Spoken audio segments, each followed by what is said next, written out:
have reportedly been attacked in a wave of anti-Christian violence. Coptic Pope Tawadros II has even cancelled public meetings because of concerns over possible attacks on his congregation. Radical Islamists accuse the Coptic Church of supporting the toppling of President Mohamed Morsi. Well, with me now is Bishop Angaelos, who is the General Bishop of the Coptic Church here in the UK. A time of great concern for you, for your community, particularly in Egypt, and reports of further attacks on Coptic churches during today's violence. Yes, absolutely. It's a time of concern for the whole of Egypt, actually, because everyone's being affected.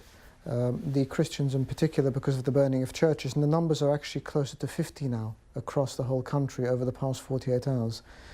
And it's creating a general sense of instability for Christians and for anybody else who doesn't necessarily follow in the lines of these protests that have been going on. Well, of course, the protesters say it's a time of fear for them because of a crackdown by the security forces on them, so that the whole country is fearful. The Coptic population of Egypt, numbers vary, but it's thought to be around 10% of the population.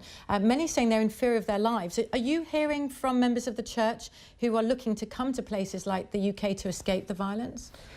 There are people leaving, but that's been a steady flow for Christians and Muslims who could actually do it because of the very extreme financial breakdown in Egypt. The economy was suffering.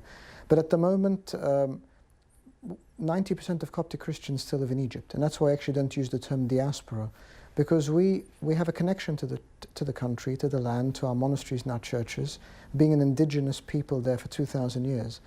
And while there is concern throughout Egypt, life is still going on. Our liturgy is going on in our churches, but we are temporarily postponing larger gatherings for fear of terrorist acts on them. Now, there are some supporters of the Muslim Brotherhood who we've seen on the streets who blame the Coptic Church, supporters of the Coptic Church, in part for leading to President Mohamed Morsi, who won the elections democratically, the fact that he's been ousted from power and in fact been imprisoned. Do you think that's a fair accusation? Absolutely not. If they want to blame, they should blame a very large proportion of the Egyptian public. The people who walked out onto the streets in the 30th of June weren't just Christians by any chance. And also, speaking of Pope Tawadros and supporting the ousting, people forget that the Grand Imam of Al-Azhar was there on the same pedestal. He was there supporting. This was a lot of leaders within Egyptian community actually speaking out. We were blamed at one stage that we weren't supporting the 2011 uprising. We're now blamed that we're looking towards one. Well, in fact, as you say, that there were a number of people, leading figures in Egypt, who called for Mohamed Morsi to be ousted from power, including the Nobel Prize winner Mohamed al-Baradei, the vice president, who since resigned because of the violence. Do you think, in retrospect, removing Mohamed Morsi like that from power was a mistake?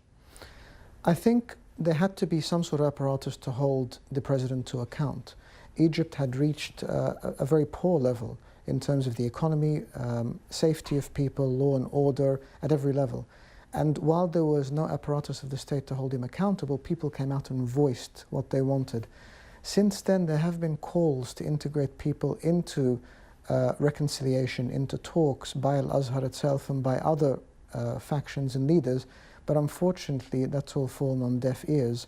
And people are subjected to danger because they do confront an army and they too confront a safety element within Egypt. Of course, loss of life is tragic for anyone, and I would think that there would be greater responsibility on the part of people who call for protests, not to subject people to this sort of risk. Well, unfortunately, I have to leave it there for now. Bishop Angaelos, thank you very much for joining us in our London studios. Thank you.